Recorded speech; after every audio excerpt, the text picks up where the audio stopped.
we feel like we're superheroes when we see articles like this because our lives are not publicized. Yeah. But if our lives were publicized, we probably would be in the same situation. Yeah. And we would be probably crying for help. My name's Evan. This is my co-host, Cole. What's popping off? I feel like I could be a Disney prince. Cole just solved global warming right now. Juice WRLD recently released a song, and he actually has passed away. I think Taylor Swift's overrated. The #1 podcast on Mars. Good morning, everybody. Good morning, man. If y'all missed it, Cole introed the podcast just like that. In like 2 my weeks ago. mind, I was like, we're probably gonna do a retake, so I can goof around with the good morning. No, it was a great But then good morning. everybody kept talking, and I was like, what is happening? This is Run the Culture podcast, by the way, #1 podcast on Mars. #1 podcast on Mars. We do own land there, so I don't know if just on that one piece of land they listen to us. Yeah, we got like what? Like an acre? 10 An yards acre? by 10 yards? An acre. An acre. We've got two amazing guests. Cole, amazing go ahead and guests. introduce them. We have Gina and Sammy. What's up? Gina, Thanks what for do you- having us. These are two of our youth directors at Elevation, just two amazing people. Tell us a little bit about yourself, Gina. I am one of the youth directors at Valentine, Yes. and I oversee our youth e-groups centrally. Amazing. And Sammy over here. Yes. I am the youth director at Riverwalk Riverwalk. in Rock Hill, South Carolina. Okay, so I've like found a new obsession with Tesla. Yes. Like I already liked the Yeah. company. Yes. I just heard a podcast with Elon talking about they have like a new model coming out. Mhm. Wow. Apparently the filter, like they went so overkill on the test, all of them. How much is Yeah. it going to be? Crazy. I think the cheapest is 30,000. That's Like not it's not bad. bad. It's not bad, but you want a Tesla for all the upgrades that it Yeah. have. So Yes. it's Yeah. never ever You really want the gonna be fully 30,000. loaded, which is going to be like 70. True. Yeah. I don't know. True. So, Yeah, I also heard that it like makes your insurance go way up because only Tesla Yeah. sells Tesla, Yeah. Yes. and it's like yeah. Is it worth it though?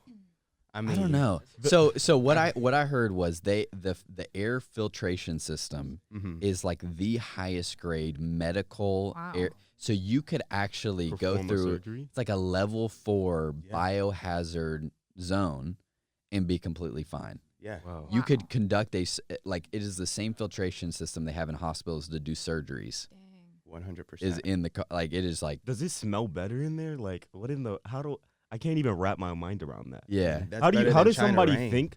How does Yeah. somebody think? Let me just raise the bar of. This is Well, where we are now. Yeah, that's what he's trying to do. He's trying to make the world, or even Mars or space or whatever, more efficient and better long term, right? Yeah. And so I think people who are visionaries like that, they're thinking on a whole other level, thinking past what already exists. And like Yes. they're thinking, what can we recreate or elevate? Yeah. And I think I think in the next 20, 30, maybe even 50 years, everyone will be driving electric cars because it's just Yeah. more Yeah. practical. Well, that is what the mission of Tesla is to accelerate the Mhm. advent of sustainable energy, which Yeah. is so interesting that the mission of Tesla is not to make cars or money even. or money. How It crazy. is to it's like this much I feel like that has to be partly why they are so successful. Yeah. Yeah. Is because they're not selling a car, they're selling Exactly. being a part of A movement a and a Yeah. mission. a movement. Yeah. That's And what I feel like. Oh, go ahead. I was Sammy. just going to say he's thinking way ahead, but Yeah. he's applying what he's thinking. Mm. A lot of times we could be thinking about this is what the future could look like, and we do nothing about it. Yeah. And he's like, no, I'm not just going to think it. I'm not just going to have the idea. I'm actually going to do it. Yeah. And the crazy thing about the Tesla X, the new model with yeah. the air filtration, it made the inside of the car better air quality, but also started making the outside and what surrounded the car, the air quality better. Dang. Dang. He's So just it's, like it's basically like a mechanical tree because that's what trees do. Yeah. Yeah. They Like, I'm purify a- the air. if like Elon somehow hears this podcast and just wants somebody to test it out. I feel like Like we I will would make all myself so available. Yeah, my days are pretty free except Wednesdays because we have rhythm night. But any other day, But Elon, I'm Elon. available. yeah, Yeah. just go and you can come to rhythm night. Honestly, yeah. come watch rhythm night with us. You can give away Right. a Tesla if God led you in the moment to give it. Like you can. What do y'all think about self-driving? I love it. I think it's really cool. I think yeah, it's like I am so there's like some aspects of it that are terrifying to me though, because I was driving and I like to look at the person next to me while I'm driving sometimes, just because I enjoy You the would weird like the eye awkward eye contact. contact. But I looked over and the woman was looking back at me, and then I looked and I was like, "How are you?" And it was weird because we looked at each other for like 3 seconds, which is dangerous when driving. And then I realized she was not have her hands on the wheel, and she was driving a Tesla, and I'm driving a Nissan, and my hands were on the wheel. And then I was Yeah. like, you know what? Let me just look forward. There was Dang. one, I need to mind my you know, like where the business. Tesla store is on Independence. Mm-hmm. Yeah. Mhm. We were driving past there, and David said he saw a woman in the driver's seat. Obviously, she wasn't driving, but she Yes. was breastfeeding at the same time. That so is so now a mom What? can be more efficient Yeah. and get to her What? destination on Yeah. time. and it's like I wonder how is much amazing. time, maybe Dunstan can look this up, but how much time we waste in like Oh, yeah. driving. Like we couldn't be doing other things. Yeah. Whereas if we had a self-driving system, then Well, that's kind of what happened when the lockdown Yeah. took place. Mhm. Everyone was like, I have so much more time now because you're not spending like 30, 40 minutes in traffic yeah. on the way back. yeah. And is a Tesla a better driver than I am? See, that's the thing. You know? Well, 'Cause because there's we have human to- error, Yeah. Exactly. but then there's also mechanical error. Reaction. Yeah. You got to Like- learn how to react. That's the thing that like most people know how to drive. Most people do not know how to drive reactionary. Mhm. And I don't know if Tesla has taught their drivers to be an offensive driving automobile. Yeah. Just looked it up. 18 days per year. 18 Driving. Wow. Wow. Like total. What's 18 times 24? 18 times 24. You do 20 Okay, times 10, which is 200, and then 8 times 4, which is 32. So 232. No way. 432. 432. 432 hours. That's Yeah. probably not even counting the truck drivers going from east Oh, to yeah. west. Yeah. Oh my goodness. That is crazy. Yeah. But I do appreciate how like Tesla is just unintentionally trying to make a difference. Like, you know, like when people No, it's are very like, intentional. no, it is intentional, but what Tesla puts me in the mindset of, you know, like when there's those TikTokers who were like, God told me to tell you today, if you're sinning, he's upset with you, but he still loves you. Like, and you're like, this feels forced on me, Yeah. but I try to respect what you're doing, but it feels forced. Yeah. Like it just feels genuine. That's what I feel like Tesla is doing. Mm. I appreciate the way more like genuine TikTokers, like how I feel like God be. And it's like a TikTok where I'm like, I can relate to this. This is cool. Yeah. Yeah. Yeah. But then there's some to where I'm like, I cannot relate to this. Yeah. This is like forced. Mm. 100%. And think about how many times he's tried and failed. Yeah. Yeah. And I remember seeing the video of the rocket launch that completely failed. I mean, completely. And what I read in the article, what he said was, oh, now I just know how to make it better. Mm. Yeah. And I was like, he never once mentioned what happened to the rocket. Yeah. He was just like, oh, that's Yeah. fine. Now I just need to Isn't that make it better. interesting? Because like we're so against failure, but some people embrace it Yeah. and take it as like a learning curve Yeah. more than allowing it to affect you in a bad way. Yeah. How do you get into that mindset of like, I understand that failure is coming because failure is inevitable, but how do you use it as a tool instead of a hindrance? It's Great difficult. question. It's Great really question. difficult because Yeah. no one wants to admit that they failed, Yeah. and you lose confidence the more you fail. Yeah. So I think it's changing your mindset Okay. towards what you think failure is. Mm. yeah. So if you understand failure as just another way to learn how not to do something, or just Mhm. another way to realize there's another option, Yeah. Mm-hmm. I think it's really shifting your mindset. But that's hard because everything in society tells us that if you fail, you suck. Yeah. Yeah. And sometimes you only get one chance to succeed. Yeah. I was reading an article this week and it was talking about how like child actors are way more predisposed to stress and depression because at Yeah. such a young age they're taught rejection and failure. Mm-hmm. And it like puts such a toll on them mentally that they may not even realize. And then they get to the point to where they're like, when they're older, they're in a bad place. Mm. Yeah. And I like, what's wrong with the system to where we would feel like it's appropriate to put children through this? I think Yeah. Do you think? I don't think kids know when I'm signing up to be an actor. They just feel like, oh, that'd be cool to be on TV. I don't think they know like, oh, I'm going to be exposed to scenes to where there may be a sex scene, and not a child being in a sex scene, but like I may be in a movie that is in a sex scene, or I may be in a movie to where like my parents would be drinking, or I may be in a movie where my parents would be smoking. How do the kids like be exposed to this stuff but not let it affect them at such a young age? Well, I feel like even Yeah. the more damaging part is the number of opinions they then get exposed Yes. to. Yeah. Mm-hmm. Because especially with like social media and stuff, like you can look up some of these Disney Channel stars and they've got millions. Like even the Stranger Things girl, Yeah. Millie Millie, Bobby Brown. she's got like 20 million followers. Yeah. Yeah. And I think she's like 14 or 15 or something. Like I think she Yeah. just turned I 16. can't even imagine. But at 16, Crazy. But I still needed my mom to take me places. I was not responsible Yeah. enough Oh. to have 20 million people following me. yeah, Like, I feel like, and it's crazy because we allow them to be in a platform to where, like, we view them as a child, but we hold them responsible for their actions as if they were adults. Yeah. And So- then their opinions turn into the opinions they receive turns Mhm. into their beliefs. Yeah.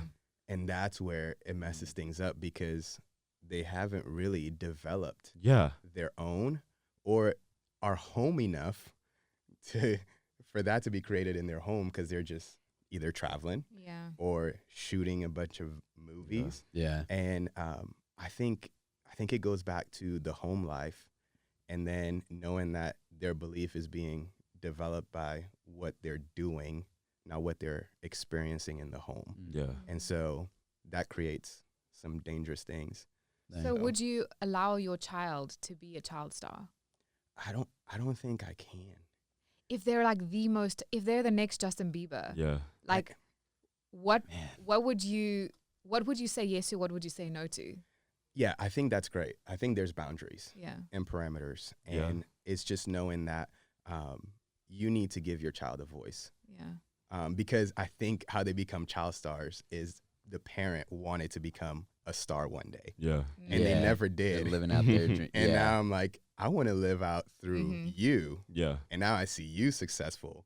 And that means I'm successful Mhm. too. Yeah. And they focus on the success, on what they're doing, not the success of being a parent. So I think you got to give the child their voice. It's been very interesting because coming from another country, you see the differences between how people are raised. Mm-hmm. And even when we came over, we were really shocked by how much American children do. Like for me, I would go to school, come home, do homework, and go outside and play until Yeah. dinner time, right? 100%. Yeah. But here it's like you go to school, there's extracurricular activity, then you go to a study class, then you go to swim practice, then you got cheer, and then you get home at 10 o'clock at night and now you have to do your homework. And I'm like, Yeah. how as a teenager even are you living? There's a girl in my E-group, she starts swim practice at 9 p.m. No. Oh my goodness. 9 p.m. No way. And I'm like, how is that healthy? No, that's Yeah. real. That's crazy. I don't think it is healthy, but I feel like we get into the mindset. And older people get into the mindset of, they're kids, they can handle it. Yeah. And then we get like the kids get to the point to where like they're stressed out and they have nowhere to turn to, and then we're like, well, we didn't know you had all this on your plate. And then it's like, no, well, you did. You know that I have swim practice. You know that I have a study group. You know that I have church on Sundays. I have like family dinners on these days. And it's like these little things, it feels like it's a little thing, but like Pastor said, it may be little to you. Yeah. So it feels little to like maybe me. I like Evan, you designing that graphic, that may feel little to me, but to you, there's a whole lot of process you had to go through. You had to think of the creativity. You had to think of how I'm going to implement it. You had to think of how I'm going to Yeah. create it. And then you had to think, all right, I feel like this is done. Let me show it to someone. Oh, I don't like it. Now I got it. Now I feel like my work has been done for nothing.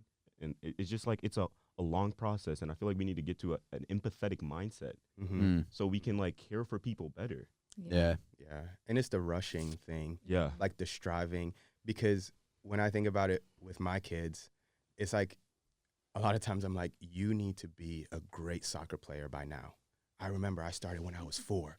What are you doing? Yeah. Like, Yeah. you need to be killing it on the field right now. Mm-hmm. And Tiago's like, no, I just love football and I want to play football. And I'm like, what?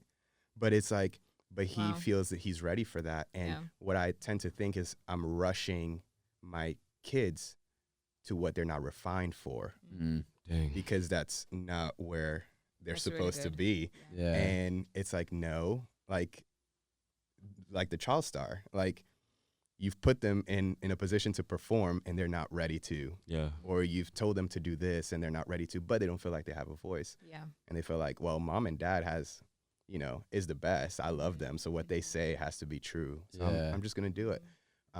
But it's for us to step back and be like, what's parameters? What's priorities? Okay, now let's navigate through that. Yeah. So Yeah. I feel like it's way easier for us to look at child stars yeah. and be like, oh, they're going through that because they're under a lot of stress from being a child star. But a lot of the kids I went to high school with, Yeah. they're under the stress of like, Yeah.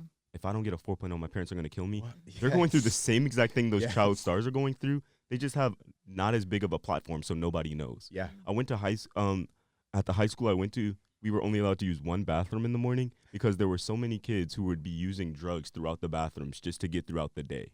And I feel Wow. like Dang. Wow. it wasn't like they were actually craving the drugs. Mm-hmm. It's like they were, Coping it was mechanism. them coping with Yeah. the stress of practice, school, getting a 4.0, getting into college. Yeah. It's like they're under so much pressure. And I feel like we're able to judge the child stars because it's like, their life must be easy. All they get to do is act and get paid. And it's like, no, you don't know the backstory. They have to memorize their lines. They have to be able to be like, I feel Mhm. like if I'm 14 and I'm in an acting scene with a 40-year-old man, that's kind of awkward for me. Yeah. And I'm not like, Yeah. they're probably going through a lot. Mm-hmm. Especially, and on top of that, school, you're Yeah. a full-time Yeah. worker and you're doing school. That's intense. Yeah. But Yeah. then think about all of the TV shows and the movies, though, that we love Yeah.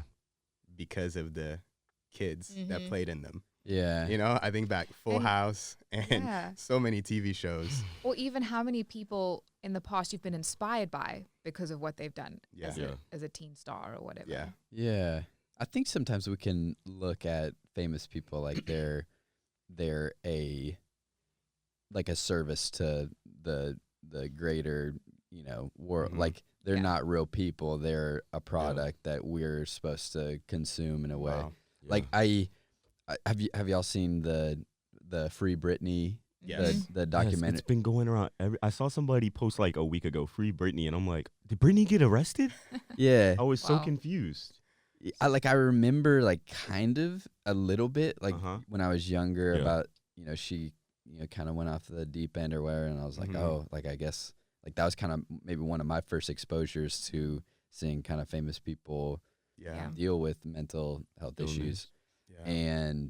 But then now seeing this documentary, it's been crazy how much was actually going on that we had no Yeah. Yeah. idea of, and the way that she was portrayed in the Mhm. media to being someone that she really wasn't, and Yeah. really put in a dark light. And like I think one of the biggest things I struggle with is wanting to have a certain perception about myself, like hating it if Mhm. someone were to think that I was a certain way, or like even after something like a podcast, like I'll go and I'm like, man, did I say that wrong, or are people Yeah. gonna think that I'm?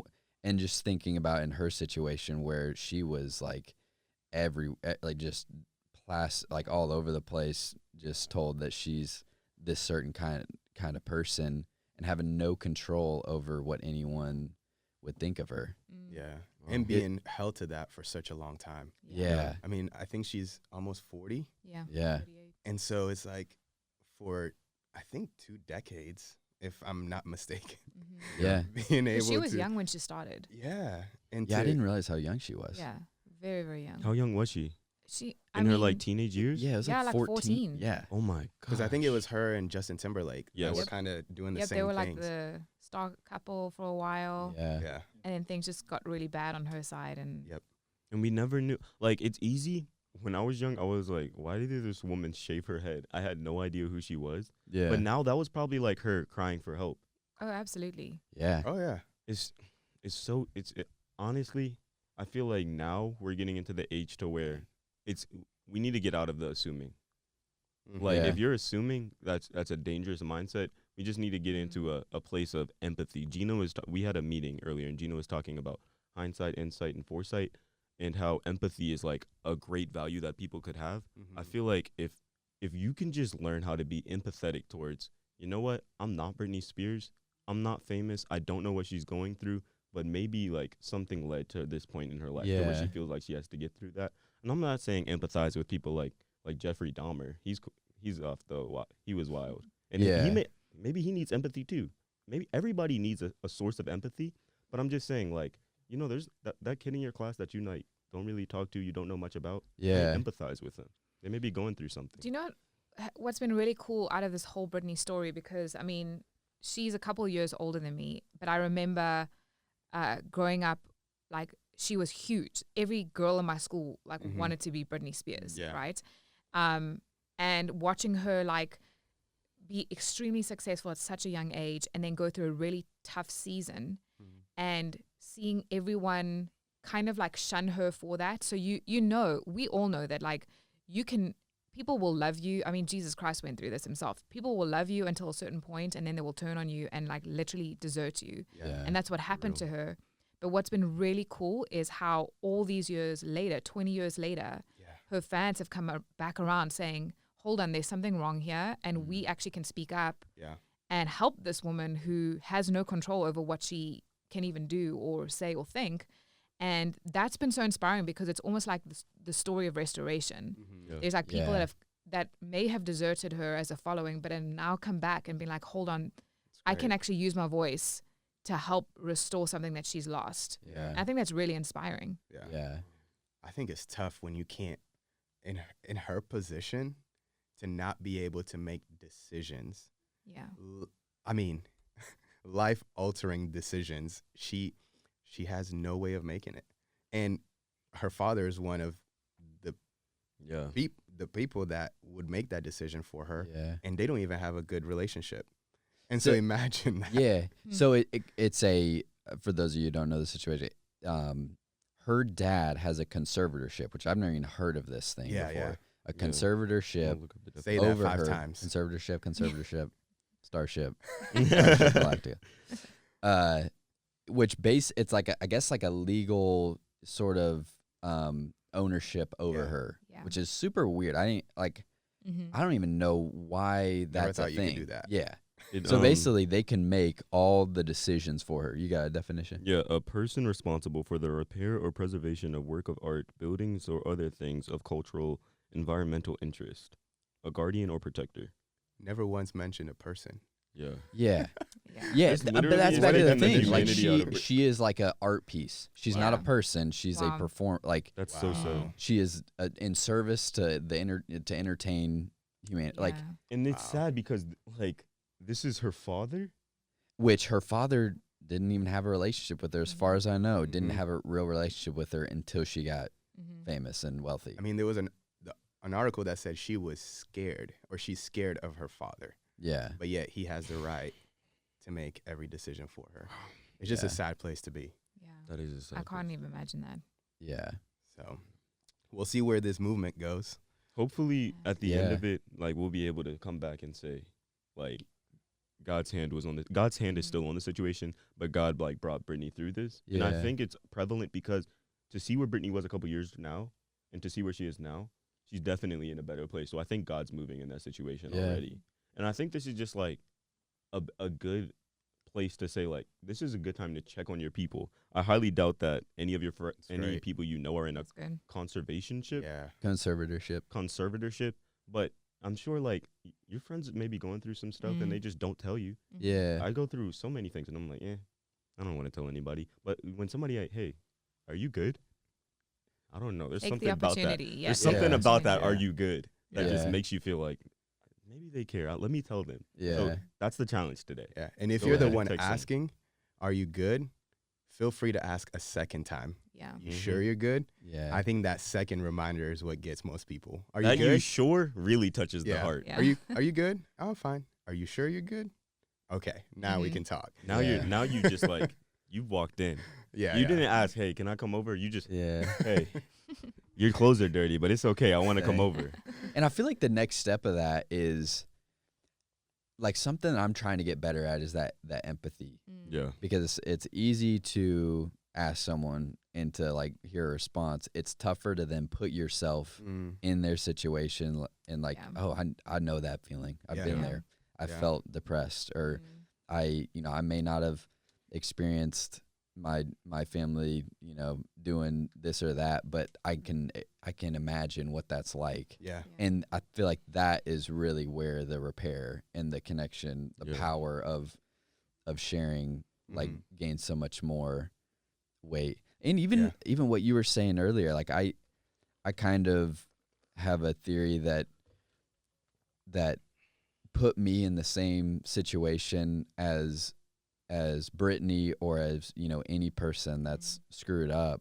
And who's to say that I wouldn't be in those doing the exact same thing, if not in a worse, reacting even more in an unstable way.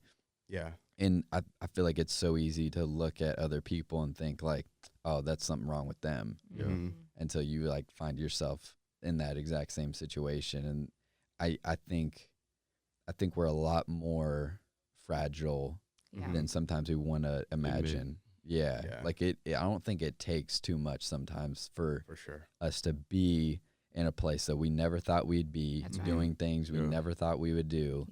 And then, feeling that just isolation and loneliness and just, I don't know if we want to get on the topic of depression, but that is something that I've been thinking about is like, we are all so connected in our human experience.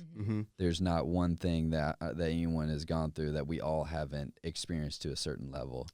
And that I feel like it is so key to exercise the empathy in putting ourselves in situations, because I think there is a sort of preparation that can happen and growth that can happen just by imagining what it would like to be in someone else's condition, to help give you the strength to stay out of that circumstance for yourself, whether that mindset or whatever it may be.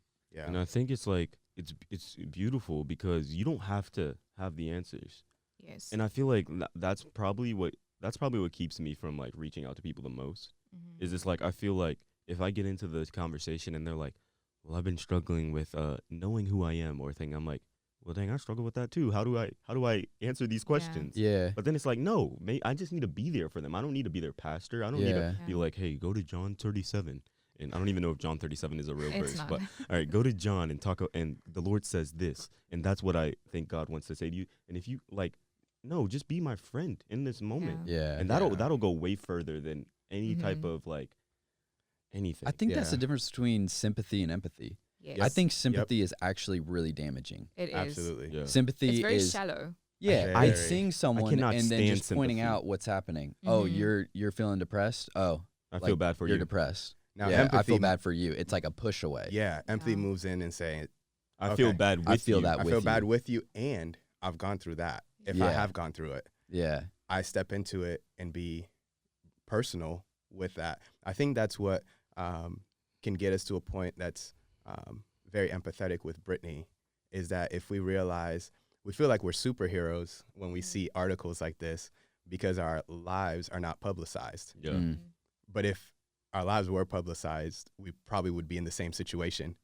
And we would be probably crying for help. And it's just knowing, okay, let's be there for them, but also know where can we add a personal touch to know they want also to know if somebody is with them, not just for them. You know? And so if, I pretend, to put things away and I don't want to talk about them, I do too, all the time. And so now all of a sudden we're like, oh, we can talk about that together.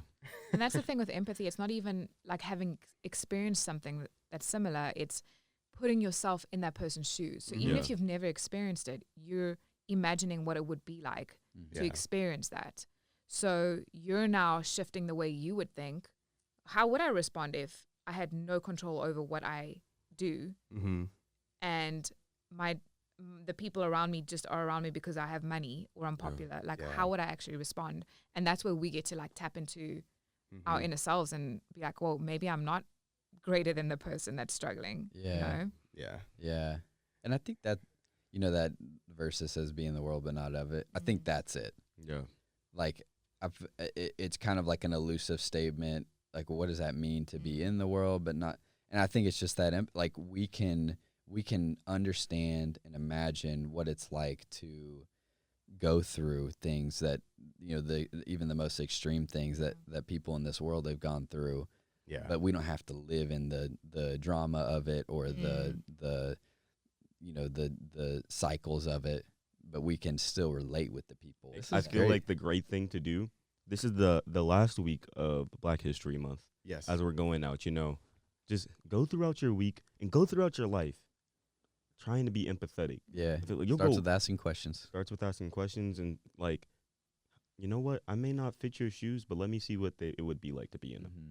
Yeah. I That's think good. that's a good That's good. perspective. That's good stuff. Go throughout your week. Love How it. can you be empathetic? It's been an honor having Love you, it. Gina and Sammy. Thanks for Yeah. having Thank you us. for Yeah, having thank y'all us. for coming. I hope y'all Yes. can come back one time, but this has been Run the Culture. Run the culture. It has been a pleasure talking with you guys. And we'll We're see you out. next week. Peace. Adios. Youth Nation. Youth Nation.